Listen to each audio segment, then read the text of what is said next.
Okay, I want you to picture this. It's hundreds of years ago. Two ships meet on the open sea, maybe from opposite ends of the earth. The crews speak completely different languages. So how on earth do they trade? How do they even start to communicate? Well, it turns out this has happened countless times in human history, and the solution we came up with is this incredible story of linguistic invention. And that really gets to the heart of the issue, right? Imagine traders from all over the world meeting on some distant shore. They've got goods, they've got information, maybe even crucial warnings to share. But there's just this wall of silence. So what happens? Does everyone just give up? No way! Human creativity kicks in. So let's really break down this challenge. You have two, maybe even three or four groups of people. They need to talk, maybe for trade, maybe for survival, but they have no shared language. No lingua franca, as linguists call it. Without that common ground, you can't negotiate, you can't cooperate, you can't do anything. And this is where something truly amazing happens. People don't just throw up their hands in frustration. Instead, driven by this absolute necessity to connect, they start building a bridge. They literally invent a new way to talk, piecing it together from the bits of language they each brought with them. This linguistic bridge, this on-the-spot solution, actually has a name. It's called a pidgin. Think of it as a purpose-built tool, created for one reason and one reason only, to connect two different worlds. It's a language born purely out of need. So what is a pidgin, really? Well, it's deliberately created for sure, but the most important thing to remember is this. It is no one's native language. Nobody grows up speaking a pidgin from the time they're a baby. It's a functional tool that people learn as a second language, just to get the job done. The recipe for a pidgin is actually pretty simple when you think about it. First, you need contact. Two or more groups who don't understand each other meet. Second, you need necessity. They have to communicate, usually for something specific like trade. And third, creation. They mash together words and sounds from their own languages to build something new. So what are the telltale signs of a pidgin? Well, number one, like we said, it's never a native language. Its vocabulary is usually pretty small, just the core words you need. The grammar is also super simplified. And it's always a hybrid, a mix of at least two parent languages, often from places like Africa and China where trade brought different cultures together. I love this because it makes it so clear. Just think of it like simple math.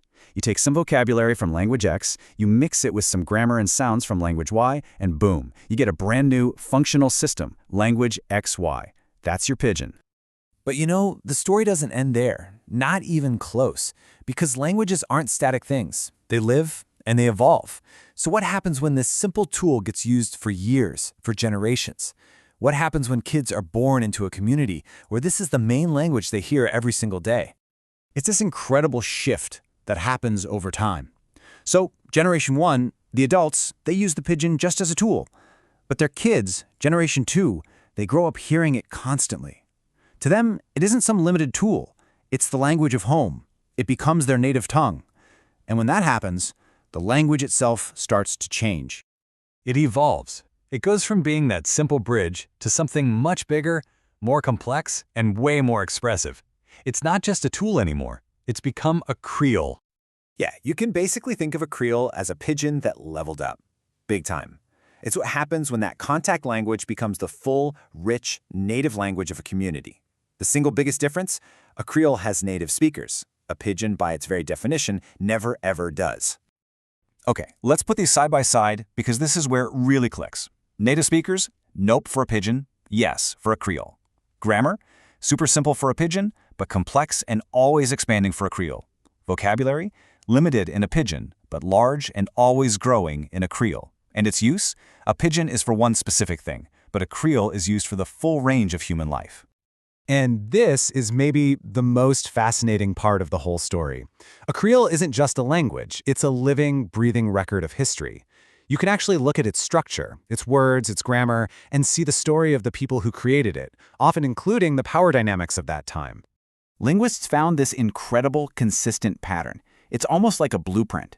Generally speaking, the vocabulary, the actual words of a Creole, comes from the language of the historically dominant group.